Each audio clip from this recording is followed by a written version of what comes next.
Moira, it's something that's happened this weekend, and that's something yet to determine. No, it's not yet to determine, because you know your leaders come out and said, I will move to expel her from the Liberal Party. That's a motion. That's a motion, and that's something to be determined in the party. Oh, I see. So it may not pass. So that's something to motion, but that I can't comment because that's not happened yet. So that's something in motion that John's moved, and that's the leader wanting to expel her. Yeah, well, that's a motion. He's moving into the party. That's something to be determined. But you can understand, it's not because of freedom of speech. It's other things which is involved, and that will be addressed with the motion, and it will determine then. But now, if people say it's expelled, it's at the early stage to jump to conclusion. Do you understand where I'm coming from, though? I particularly don't identify with Bernie Finn and Moira Deeming. Yep. And I don't identify with the left either. Yep. I'm somewhere in. I voted for Turnbull and I voted for Bill Shorten, right? And what I'm concerned about is I'm seeing the red side, the left side, double down and commit and have conviction. Yep. And I'm seeing the conservative side, the Liberal, the Christians and so on, fold.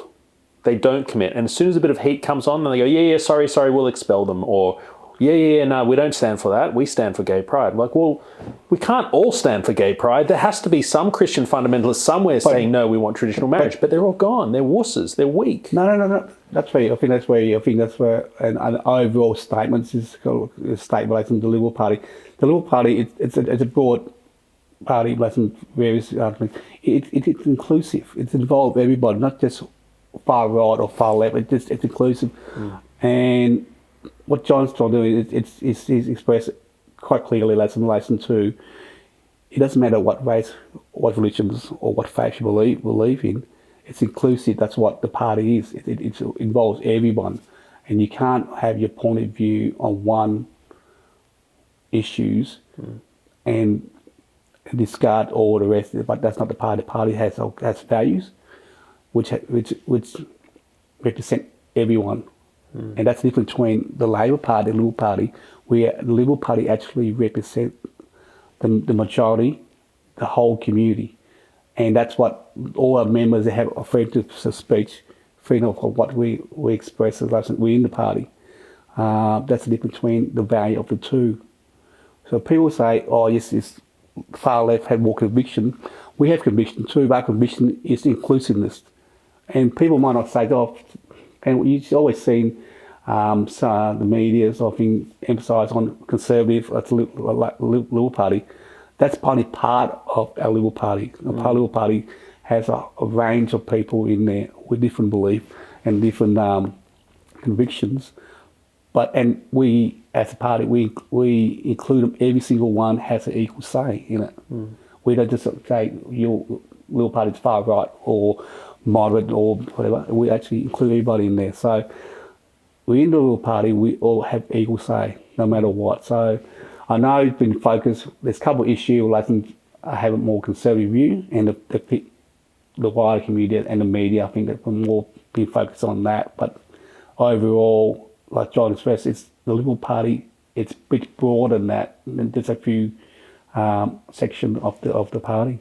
Okay, so if we leave aside the conservative thing, if you look at, say, Matt Guy goes to the last election with stricter emissions targets than the Labor Party, he outfoxed people like James Newbury, have done very, very well in their seat of Brighton, I think it is. Surely we can concede that the Liberal Party is moving or appealing to more left of centre on issues like that. So it's becoming more similar to the Labor Party than it used to be. It used to be more distinct. Right. It's not moving. You can't say move more left.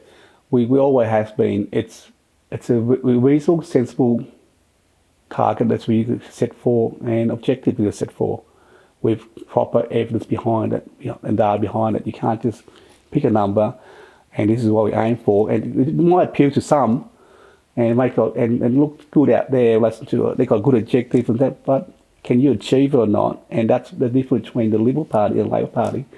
We set our goal that is achievable and manageable, and it doesn't put a strain onto our way of living.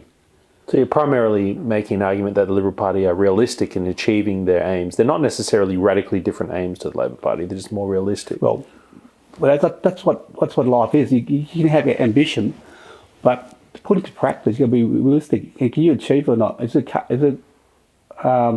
achievable? And is it affordable? Yeah, it's got to be realistic with that. No, you do that every day of your life. You buy a house, then the bank won't let you if you cannot pay for it. So we're more of a practical sense of, in a way, the way we approach things. And it may not be appealing, that's not thematic and not they say not aspirational, but it's realistic, the way we go about things, that's all.